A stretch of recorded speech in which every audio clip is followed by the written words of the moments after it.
So what's kind of the most interesting thing that you've really pulled out of that, and Lost you again. who was your Check Skype. most, I guess, Uh, interesting? Do you have me there you again? are. I have you back, Okay, yeah. it's internet stuff. I'm not reading from a dictionary from whoever said that. What So, was, I guess, your most although I take that as a interesting? compliment. What was that? What was your most interesting thing that you've ever kind of gained out of an interview, and who's the most interesting person? I guess it depends on your definition of interesting, but who do you think was your most interesting and kind of fun slash funny person to interview?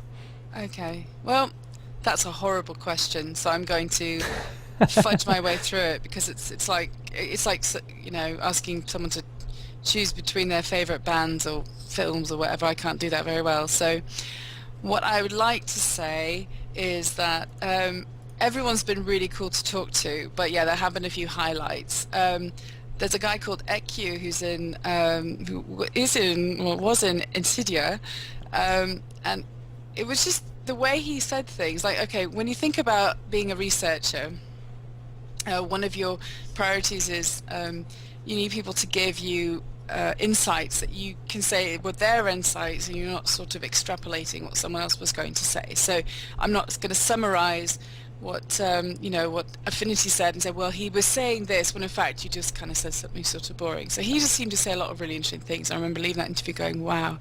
And he's French, so he was doing this all in English as a second language. I found that particularly fascinating. I was the most excited, I think, by when I talked to the guys from Stars the first time. I've done a couple interviews with them, mostly because the way they structure themselves, that's the Chinese Raiding Guild, the way they structure themselves and organize themselves is very different from what we do in the West, and I thought that was really, really cool, and very, very eye-opening for me, and helped me think a bit more about my presumptions about how we raid and how we like to organize ourselves. I realized I had a very Western point of view about that, so that was very eye-opening. Some of my interviews, I probably laughed a lot. There's the Australian guys. They were called Adept, and now they're Suit Up. They merged with another guild. Hmm. They've not been as super competitive this time, Right. but they were for a while, and I interviewed them, and they just, I don't know, it's Australians probably, New Zealanders, but they were just very funny, and I remember my cheekbones hurt, and I think I had to get up and interview them at 6 o'clock in the morning, and I'd been out really late the night before, so that might have been part of the reason why it was so funny. So, yes, Clinda's hilarious. I don't know. Let's see. Who else? I will say that I was very moved. You weren't in the guild yet, though, Affinity, so I can say this without sounding like I'm kissing up to you. But it was actually really lovely talking to Blood Legion the first time. We did a big group interview, and people shared some stuff with me that it was very eye-opening, and I thought they were very generous in their sort of being very open. I think that's the hard thing in group interviews is not everybody's able to feel comfortable talking in groups, and I thought they did a great job, and they were really nice. So that was really fun as well. And that I had to interview at like 3 o'clock in the morning, something insane. So that was pretty weird as well. I think that's why some of the interviews stick with me. So, but I say, as far as the big name guilds go, Paragon got me my first gig, as it were, with an Mm. interview. They've always been massively behind any academic research. They're very open to it, very supportive, and I think that makes sense when you think about Finland having the highest rated education in the world, and them being so open to academic research. It sort of fits. They've got a culture of education and asking questions and thinking, and that they're so open to being researched and sort of asking questions and talking to people. So I think that was really cool. And I've stayed in really good contact too. I'd say the other part is, I'd say for the most part, even though I've talked to probably people from 15 or 20 of the top guilds, I've stayed in contact with loads of them, and some of them I really actually consider to be good friends now. So That's I cool. think it's been a win-win for me. So yeah. Um, but yeah, and then I just talked to Athene a couple of weeks ago, which was really weird. He's quite a character. He is quite the character. I Yeah. I personally I cannot watch his streams just because I'm kind of picky about how who I watch or what have you. But he's always been, the bits and pieces that I've always caught of him have always been kind of weird to a degree. But he's also very, I don't know, outgoing. I guess he's kind of carefree a little bit in that area. Charismatic. Yeah. Right? Yeah, that'd be a good way to put it. we keep keep losing our connection. It must be the Atlantic. I don't know. I can hear you perfectly fine, so Oh, I don't know okay. why it keeps cutting out So the it other must be way. you out in the middle of, you know, Middle of nowhere. you're in Kansas, right? No, Or Missouri? Missouri. Missouri, sorry. I know, I've Close actually enough. been to Missouri, Middle of so. nowhere, basically. I've been to loads of American states, by the way, guys. So you'd be amazed. So, but yeah, no, I think actually all of the people who are involved in gaming in some way, even if they're kind of more characters and kind of quirky, they're all sort of, what they're doing is very important right now. They're sort of building this community that's bigger than just us. And of course, everyone's a bit different, and some of us might not really like, you know, we don't have to. It's our prerogative who we engage with and who we don't. But I think it's quite interesting the way that people kind of have their roles to play and might, you know, I think Athene does on some level sincerely want to do something helpful to the community. So, and I do love that they're doing something for charity. That's really cool. Yeah, that's cool. So, no, I didn't interview him for my research. It was because Killers is involved in a fundraiser, Killers from Vodka, and he just kind of asked me to help, and I said, well, I'll interview you guys. So I actually would be interested to talk to Swifty, by the way. He seems like a character as well, different but similar, in that same vein as Athene. So kind of a quirky type. So, you know, in their own way, kind of like what you're doing, Affinity, with this sort of almost a degree, although I think they've gone to a different level of openness of exposure. I mean, do you worry about that sometimes? Like, you've kind of made yourself into a kind of celebrity. I know you'd like to kind of make a career out of your love of gaming and everything, but I think what comes with it is a form of celebrity. Are you okay with that? Or... I don't think I've ever honestly really looked at it from that kind of point of view. It was, I mean, you know, like I said, the whole idea of live streaming was just kind of, you know, trying to give back to the community and interact with the community.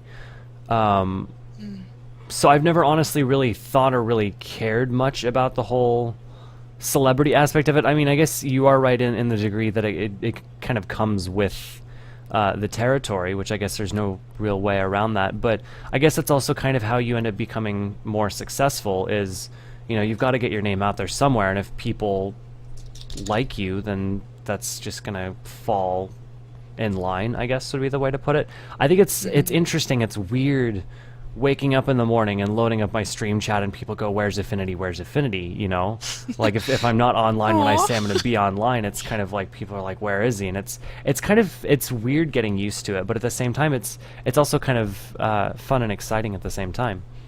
You're like a security blanket for people, so I suppose it's like the news, you know. No, I haven't interviewed Towley, by the way. I'm not really familiar with Towley, to be honest. Is he American or? Yeah, he's essentially the number one like MMO streamer right now. Oh, cool. Kind of my role model, I guess you could say, as far as what he's been doing. And he raids to some degree. He's not in, you know, like a top guild or anything, but he's kind of where I kind of got the idea of, you know, live streaming, raiding, and commentary, and interacting with viewers and things of that nature. Yeah. No, that's a very good point. And I think it's actually really a lot of the guys who are big don't really have the time to raid, I think, and raid well. I think that and Killer's actually talked about that a little bit too, that it's difficult to manage all these extra things. I mean, what do you think about that when it comes time for Mr. Pandaria and raiding? You're not going to be able to stream that. Right. I mean, and that's going to be the crappy thing. Is you can't really, you know, as the guild that we're in is top priority is the guild, right? You know, the live streaming thing is nice and the guild tag helps, but at the end of the day, for progression, it's all about the guild and the guild's needs. And, you know, for one, streaming would be pretty detrimental to my focus. And I have issues all the time, and I'm still getting used to it, where, you know, I just won't use a cooldown where I'm supposed to, or I won't react to something that somebody says to me in Mumble because I'm so focused on the streaming. And as well as you kind of have to, I guess, protect your strategies and things like that during progression.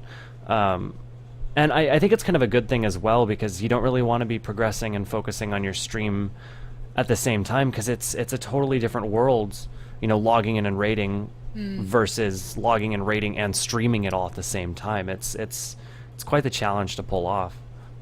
Yeah. Well, I mean, for you though, I mean, your priority is raiding, I'm guessing. I mean, Right. That's your first love and will always be. So how is all this streaming and stuff affecting Blood Legion? I know the last time we talked, these things were kind of in the works, and since we've spoken, I've kind of checked in a bit with Rignoros and you as well about it. Has it How's it been going for you guys? Has that been kind of an interesting development for the guild, or has it been kind of more like individuals are doing this and kind of leaving it that? I mean, I'm just wondering Well, how it's been. we haven't even fully launched blgaming.net. That is still, in the development stages. And this was kind of, part one that ended up getting kind of pushed out by itself, was the whole streaming, with kind of the big ones being Rignoros, myself, and then a couple other people like Dexter Notos, Opti Bond, Zoomkins Dan, and so on, just kind of streaming raids or whatever. And Riggs and I have kind of taken it our own ways, very different methods, but we're both kind of, really pushing the whole streaming thing. And it's a challenge within the guild, because you really have to kind of balance guild interaction and raid interaction with your stream interaction, and as well as, there's just some things that really should stay within the guild that shouldn't, like internal drama just shouldn't be openly broadcasted. And I was kind of at fault for that.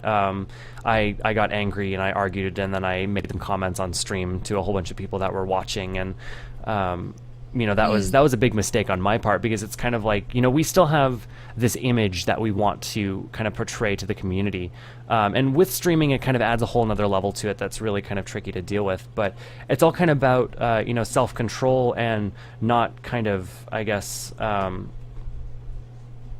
letting internal drama kind of shoot out to external sources to that degree. Yeah.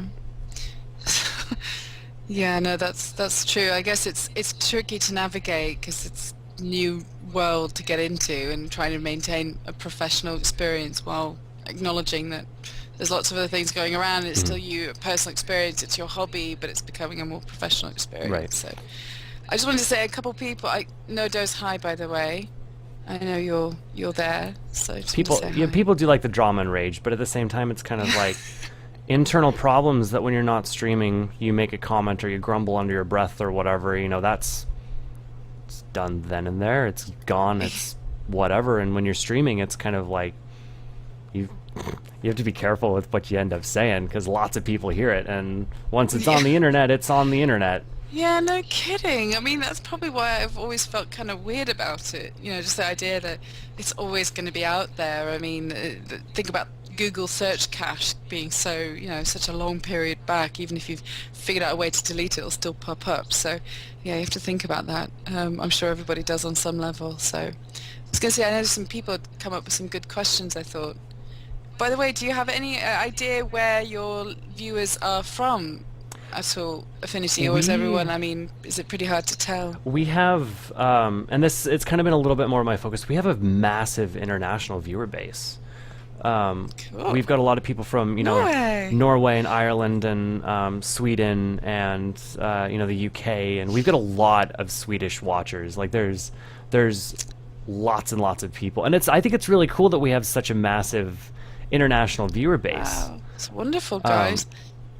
It's really interesting. We have a Proud lot of of those. US people, but I end up hearing a lot more about our international viewer base than anything. And it's still going. I know, it's lovely. Well, I hope you all come to the Olympics in London this summer. So, except for you guys are already in the UK, just don't leave the country. So, no, it's cool though. It's brilliant. I mean, that's one of the best things about raiding or playing games at all, where there's some interaction with people. It's just you never know where people could be from. Kazakhstan. I've not been there. I'd love to go to Kazakhstan. That's cool. Yeah, well, I mean, I think it's one thing to be raiding with a bunch of people. Like, we've had some people from Australia and New Zealand raid in the guild before, but the vast majority of the people that you raid with are usually within the same region due to the hours that you end up raiding. So, like in Blood Legion, we've got a lot of people from all around the US and up in Canada, but now that I'm streaming, I'm hitting a viewer base that lives literally everywhere. And it's kind of scary and crazy all at the same time. It's like Don't be a lot of rude different American. Right. You've got to be careful. it's a lot of people in a lot of different locations, and I think it's really cool, especially the crazy people that stay up until like 6 a.m. their time watching me doing absolutely nothing. Those people are great. It's kind of cool. I mean, and although I think I personally like the music, a lot of the music you play, so I enjoyed it a couple times.